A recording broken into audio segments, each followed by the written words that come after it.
आज आपण बनवतोय नारळीच्या पानांचं पानकूट। सगळ्यात आधी आपण पानं स्वच्छ पाण्याखाली धुवून घ्यायची।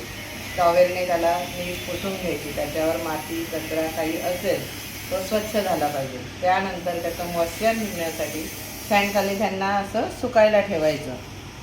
सुकून झाल्यानंतर त्याचं देठ आणि पुढचं टोक हे आपण कापून घेणार आहे। या पद्धतीने आपण ही सगळी पानं बारीक अशी कैचीच्या सहाय्याने बारीक कापून घेतली आहे।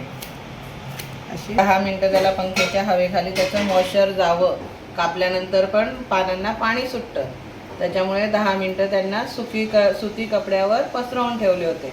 आता त्याच्यासाठी आपण घेतलं आहे हे मिंट आहे। मिंट म्हणजे अस्मांतारा पण आपण त्याला मराठीत म्हणतो। 5 ग्रॅम घेतलं आहे 100 पानांसाठी। हा आहे काथा, कात पण म्हणतात काही लोक, आमच्या गावाकडे काथा म्हणतात। तुमच्याकडे काय म्हणतात ते सांगा। त्याच्यानंतर आपण घेतले आहे 10 ते 15 लवंग। हा घेतला आहे चुना। चुनामध्ये भरपूर प्रमाणात कॅल्शियम असतं, तर आपण गोळ्या घेण्याऐवजी असं पानकूटमध्ये चुना आणि काथा हे टाकून जर खाल्लं तर आपल्या शरीरासाठी हाडांसाठी बळकटी मिळते।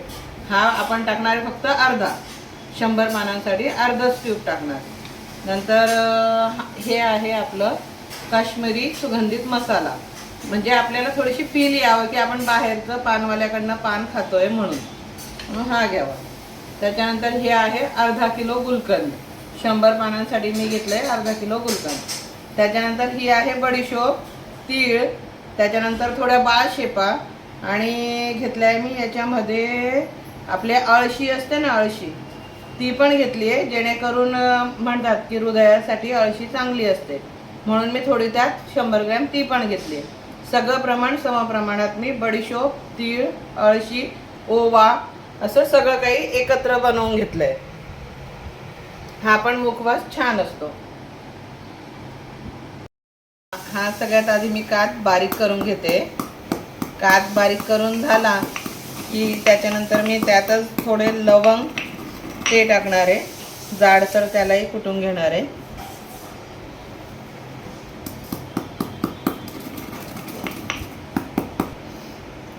कात बारीक झाला त्यात घातली मी लवंग, थोडी जाडसरच ठेवणार आहे कात आणि लवंग सुद्धा। त्यातच मी बारीक हे नाही घेतला अस्मांतारा, तर त्याचे पण असे जाडसर आहे, तर त्यालाही मी बारीक करून घेते। सुगंध खूप छान येतो याच्याने। जर आपल्याला कफ, छातीमध्ये कफ असेल तर तोही चालला जातो। सर्दीसाठी अस्मांतारा खूप छान आहे। आपण जे विक्स वापरतो तर त्यात सुद्धा बऱ्याच प्रमाणात अस्मांताऱ्याचा अंश असतो। आपण जे सगळे जिन्नस घेतली होती, अस्मांतारा, लवंग आणि कात, हे सगळं बारीक करून मी यात मिक्स करून घेते। हे मिक्स झालंय, छान चोळून घ्यायचं त्याला, जेणेकरून ते सगळं मिक्स झालं पाहिजे, पानाला व्यवस्थित कोट झालं पाहिजे। आता यात टाकते मी गुलकंद।